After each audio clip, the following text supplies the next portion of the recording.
मैं Raghuraj Parihar, department of chemistry, government college Kota. आज मैं आपको बीएससी पार्ट फर्स्ट जिसकी यूनिट 1 के बारे में आपको जानकारी देना चाहूँगा। इस यूनिट को शुरू करने से पहले मैं ये बताना चाहूँगा, क्योंकि रासायनिक विज्ञान में किसी भी रासायनिक अभिक्रिया को व्यक्त करने के लिए उसमें कुछ ऐसे संकेतन होते हैं, नोटेशन होते हैं, जिनको देख कर ये पता चल जाता है कि ये अभिक्रिया क्या दर्शाती है, इंडिकेशन करती है। इन्हीं के बारे में इस यूनिट में हम एक एक करके पढ़ेंगे, क्योंकि केमिस्ट्री को याद रखने के लिए बेसिक चीज़ें भी उतनी ही ज़रूरी है, इसलिए इन्हें ध्यान से पढ़ना चाहिए और याद करना चाहिए। सबसे पहले मैं बताना चाहूँगा, जिस यूनिट का नाम जो है वो है रासायनिक अभिक्रियाओं की क्रियाविधि, मैकेनिज्म ऑफ ऑर्गेनिक रिएक्शन। इसमें इंट्रोडक्शन पार्ट में मैं सबसे पहले संकेतन के रूप में दिखाना चाहूँगा वक्र तीर संकेतन, कर्व्ड एरो नोटेशन। इसका क्या मतलब होता है, इसको पहले डेफिनेशन के रूप में लिखना चाहें तो हम बताएंगे कि किसी भी कार्बनिक यौगिक में प्रमुख रूप से जो कि कार्बनिक यौगिक सहसंयोजक यौगिक होते हैं, और इनमें दो प्रकार के बंध पाए जाते हैं। पहला सिग्मा बंध, दूसरा पाई बंध। इसीलिए इन रासायनिक अभिक्रियाओं की क्रियाविधि में जो अलग अलग तीर के निशान होते हैं, उन तीर के निशानों का नोटेशन किस तरह से होता है। इसमें सबसे पहले लेते हैं हम घुमावदार तीर। ये जो घुमावदार तीर है, ये एक इलेक्ट्रॉन युग्म के स्थानांतरण को दर्शाता है, जो कि पूंछ से सिर की तरफ गति करता है, जो कि मैंने इसमें डायग्राम में दिखा भी रखा है। पूंछ की तरफ से इलेक्ट्रॉन युग्म जाएगा और आगे जो तीर का निशान है, लेकिन इसको घुमा करके लिखाएंगे, इसलिए ये घुमावदार तीर के द्वारा दर्शाया जाता है। उदाहरण के रूप में अपन समझना चाहते हैं तो इसके लिए हम विषमांश विखंडन में इस प्रक्रिया को समझ सकते हैं। Heterolytic fission. हेट्रोलाइटिक फिशन का मतलब होता है असमान रूप से बंध का टूटना, यानी जिस पदार्थ की विद्युत ऋणता अधिक होती है, इलेक्ट्रॉन युग्म उसकी तरफ अधिक चला जाता है और उस पर नेगेटिव आवेश उत्पन्न हो जाता है, जबकि जिसकी विद्युत ऋणता कम होती है उस पर पॉजिटिव आवेश उत्पन्न हो जाता है। इस एग्जाम्पल में हम जैसे ये ए डबल बॉन्ड बी, इसमें बी की विद्युत ऋणता अधिक है, इसलिए बी पर नेगेटिव आवेश उत्पन्न हो जाएगा और ए पर पॉजिटिव आवेश। इसका एक एग्जाम्पल CH3 इसको अगर विघटन करते हैं तो क्लोरीन की विद्युत ऋणता कार्बन से अधिक है। इस कारण से तो प्रत्येक कार्बोनियम आयन पर पॉजिटिव आवेश आ जाएगा और क्लोरीन पर नेगेटिव आवेश आ जाएगा। तो इसके जो इलेक्ट्रॉन युग्म को घुमावदार तीर द्वारा दर्शाया जा रहा है। हमारा कहने का अर्थ है रिएक्शन को याद करना नहीं है, ये एक संकेतन है कि कम विद्युत ऋणता वाले परमाणु के जो पूंछ की तरफ होता है और अधिक विद्युत ऋणता वाला परमाणु उसके तीर की तरफ होता है। ये था घुमावदार तीर के बारे में।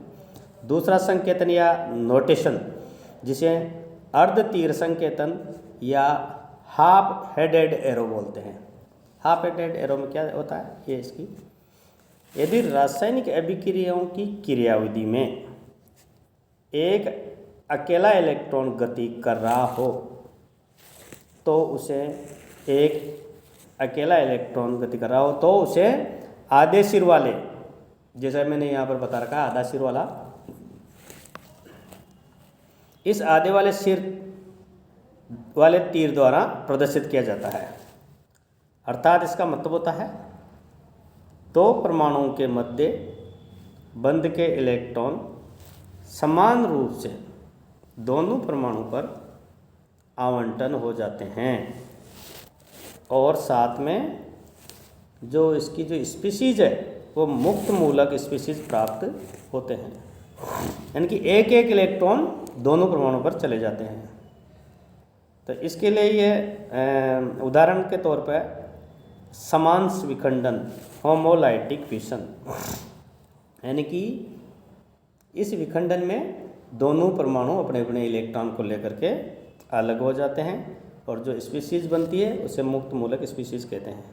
जैसे ये है ए डबल बॉन्ड बी, इसमें ए के जो द्वारा निशान दिखाई जा रहा है वो बी की तरफ एक इलेक्ट्रॉन को लेके जाएगा और बी से एक इलेक्ट्रॉन को ए की तरफ दिखाएंगे तो ये अपना एक इलेक्ट्रॉन लेकर के अलग हो जाएगा और दोनों ही मुक्त मूलक स्पीशीज़ में बदल जाएंगे। जैसे ये ए जिसने कि हाफ हेडेड तीर द्वारा दर्शाया, इस पर भी एक इलेक्ट्रॉन आ जाएगा। बी, इसको भी हाफ हेडेड तीर द्वारा दिखाया, इस पर भी एक इलेक्ट्रॉन। ये दोनों ही फ्री रेडिकल स्पीशीज़ है। अब दूसरा जो संकेतन है, नोटेशन है, वो है द्वितीर संकेतन, डबल एरो नोटेशन। किसी भी रासायनिक अभिक्रिया में द्वितीर संकेतन दो या दो से अधिक अनुनादी संरचनाओं के मध्य प्रदर्शित करते हैं। यदि किसी परमाणु की दो या दो से अधिक अनुनादी संरचनाएं हैं तो उनके मध्य इस तरह का दोनों तरफ तीर होगा, दोनों तरफ, आगे और टेल की तरफ और हेड की तरफ, दोनों तरफ, दोनों संरचनाओं के मध्य इस तरह के तीर के निशान द्वारा दर्शाते हैं। इसका मतलब वह परमाणु एक से अधिक अनुनादी संरचनाएं रखता है। तो ये था द्वितीर संकेतन। इसी तरह से अब हम पढ़ेंगे कि रासायनिक, यहाँ से 10 मिनट का पूरा कर देना, 10 का। इसी तरह से हम रासायनिक बंध का विदलन या विखंडन या टूटना या फिशन के बारे में पढ़ेंगे। किसी भी रासायनिक अभिक्रिया में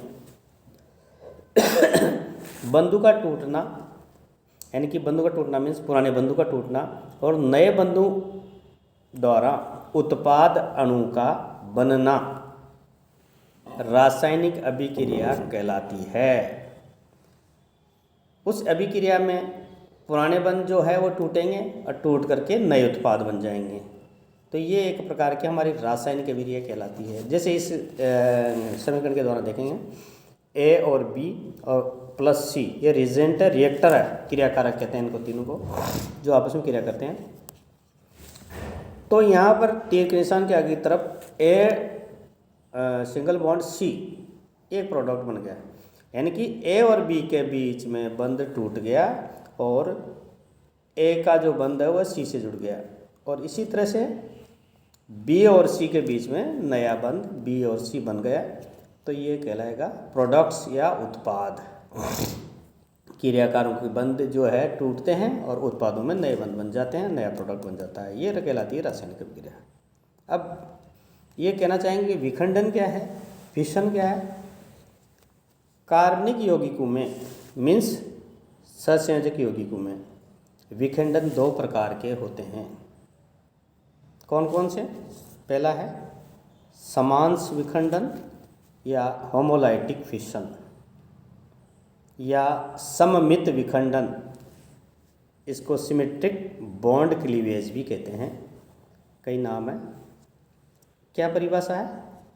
इस प्रकार के विखंडन में सामने के दोनों इलेक्ट्रॉनों का बंधित परमाणु में बराबर बराबर विभाजन हो जाता है, अर्थात एक इलेक्ट्रॉन एक परमाणु के पास तथा दूसरा इलेक्ट्रॉन दूसरे परमाणु के पास रहता है और दोनों परमाणु एक एक इलेक्ट्रॉन लेकर एक दूसरे से अलग हो जाते हैं। इस एग्जाम्पल के द्वारा देखेंगे हम किस तरह से अपने अपने इलेक्ट्रॉन को लेकर के अलग हो रहे हैं।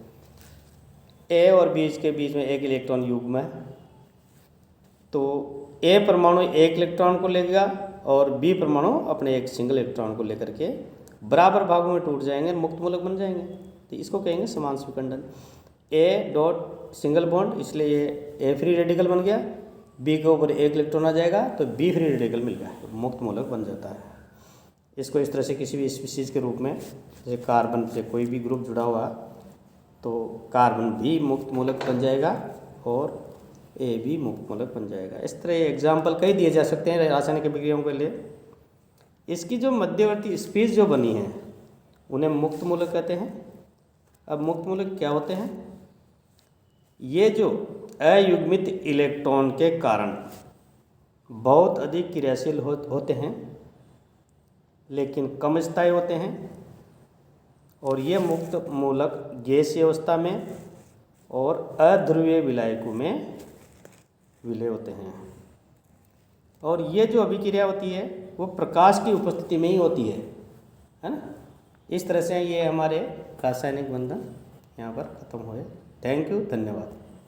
कितने